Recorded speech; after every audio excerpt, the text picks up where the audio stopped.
I got a critique from someone I was corresponding with about this series. This person raised an important question that I want to answer fully. This person felt I was overly strict on how I use words like truth. They noted that in everyday speech, the way people use language is often woolly and not well thought out, and argued that thus we shouldn't make too much of the wording, but instead focus on the thought behind the words. I make no apology for being deliberate in how I use words. For me, it's a matter of saying what I mean. Nor do I apologize for using a scientific understanding of truth. My correspondent is right, mind you, that the ideas behind words are important. I do aim to engage them, but I don't agree with their assessment. My response boils down to a threefold consideration. First, this person claims that, as people may use language loosely in everyday conversation, wording doesn't matter as much as the ideas behind them. And this is indeed valid, for everyday conversation. But the 7 principles are not everyday speech. They fit a different linguistic context. Let's consider this more closely, for in some linguistic contexts, precise wording is quite important. In a scientific context, for instance, clarity is crucial, and whether one has made a discovery can hinge on one detail, so it matters what words mean. It likewise matters in law. It matters in creating statutes. A great deal of wordsmithing is normal here, as a law's wording can have real consequences. It matters in court, as judges must often interpret a law's wording if it's vague, if fundamental rights are at stake, or to address novel situations where it's unclear what law applies. Thus, in 1975, an English judge had to rule whether the word document included tape recordings, and thus whether a law on documents as evidence came into play. It matters in criminal trials, as in the Derek Bentley case, where interpretation of one ambiguous sentence the defendant uttered got him hanged in a travesty of justice. It matters in international treaties. A problem case is Article 33 of the UN Charter, on when the Security Council can step in to settle a dispute.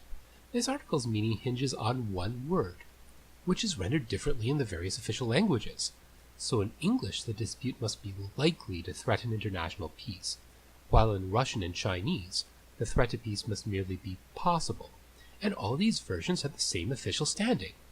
Here, the exact interpretation of one word, and even the language we hear it in, is literally a matter of life and death. Thankfully, we don't need to deal with that level of severity, but the principles still fit the legal linguistic context. The 7 principles, apart from being rules for a safe space, also function as a charter for the Unitarian community. In other words, they're a kind of constitution. So we're not looking just at general guides to life, but at whether actions or positions can be unconstitutional for Unitarians. Determining what is so takes careful consideration of what fits the wording. This is part of why it bothers me to see the 7 principles say Unitarians affirm and promote things like people's worth, not act on them. This is a general criticism I have of the principles. I'd love to see them rewritten as more active exhortations. Now, to be fair, most Unitarians I know do try to live by the values enshrined in the principles, but I have a concern that it's too easy to intellectually accept them, then not care enough to engage and do something when opportunity knocks. For instance, the first principle's worth and dignity of every person includes that of beggars. Yet how often have I seen people, Unitarians included, say they honor people's dignity, and then not even look at a beggar they pass in the street? Even I'm sometimes guilty of that, and I'm not proud of it. That's failing to honor their dignity.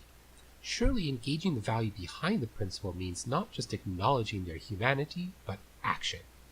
And I suggest this includes observing people's condition and how it threatens their dignity, and, if possible, to do something, like helping with food or even just sitting and listening. I recognize an opposite problem, that insisting on action can lead well-meaning people to feel overwhelmed and give up, especially with a huge problem like poverty. My point regarding the principles was that honoring people's worth and dignity isn't compatible with apathy about things that threaten that dignity. Some level of concern and even sacrifice are necessary. But it's also true that it isn't compatible with burning oneself out, which undermines our own worth and dignity as well as others. The values behind the principles don't require us to be an atlas and bear the world on our shoulders. They require us to educate ourselves and help those we're able to, and to know our own limits and imperfections, pay attention to our own physical, emotional, and mental health and act to nourish them. Moving on to the second point now. I'm an atheist. As such, over the years I've heard a lot of religious people's arguments for believing in a god. None have been convincing, but I'm disgusted at how many depend on equivocation or other word games. Such games are a pet peeve many atheists have when dealing with God believers. Playing mental tricks on people like this is being a charlatan, on par with the sleaziest of politicians and used car salesmen. It's not honoring people's honest search for truth and meaning.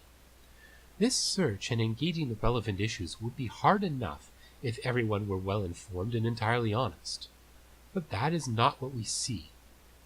There are those who get their facts wrong, who knowingly lie or mislead, who equivocate or make excuses for beliefs, who insist they're right no matter what, who use psychological tricks to spread their memes.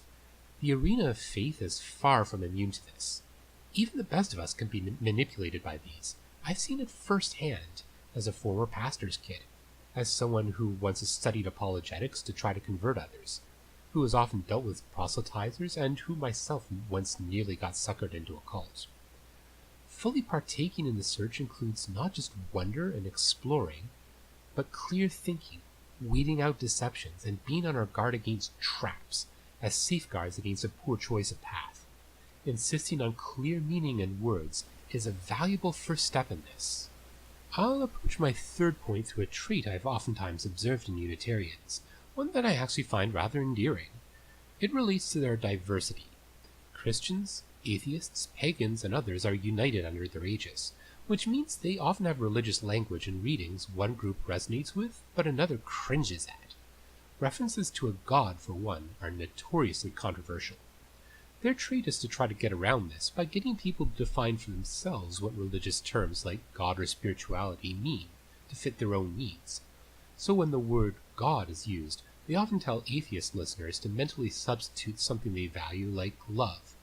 In my congregation, every service includes a statement to this effect. There is merit to this. Different people do understand things very differently. The God concept, for one, has had multiple variations throughout its history. We must allow for this.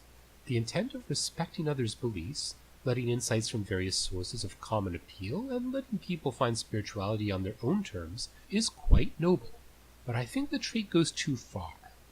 Sure, we must allow for words like spirituality to develop over time and be interpreted differently by different people, but they still must retain common cores of meaning. A comparison with the word number is instructive. The word number doesn't have a formal definition, and the concept has grown a great deal over time. 2,000 years ago, 0 was not considered a number at all. The concept expanded in the Middle Ages to include it, but in every expansion of the concept to include irrational numbers, 0, negative numbers, complex numbers, and even infinity, the underlying core of quantification remained there. 0 was not a qualitatively different thing that required abandoning all rules in math to include as a number. That's what should happen. Even with different understanding of details, clear core meanings are necessary for us to think and communicate. But what I see happening with this Unitarian trait is terms like God and spirituality shedding these core meanings and becoming entirely user-defined for the sake of harmony. This comes at a cost. It means jettisoning common understanding, rendering these terms essentially meaningless and sowing confusion. God will guide us and love will guide us mean very different things. One is following our inner compass, the other is plain Simon Says. The consequences of this trait do not help with understanding the 7 principles. Quite the opposite. Unless we settle on a common core understanding of words in the principles, such as spiritual or truth or justice, then we're left not just with words that are user-defined, but principles that are user-defined. And such principles are useless, because they are really no principles at all. I have to put my foot down on that. To explore the 7 principles at all, we must first treat them as principles, and that means we need a common core understanding of the words and concepts in them. This means taking a stand. Even if it means turning off or offending some people, it's part of the whole point of having principles in the first place.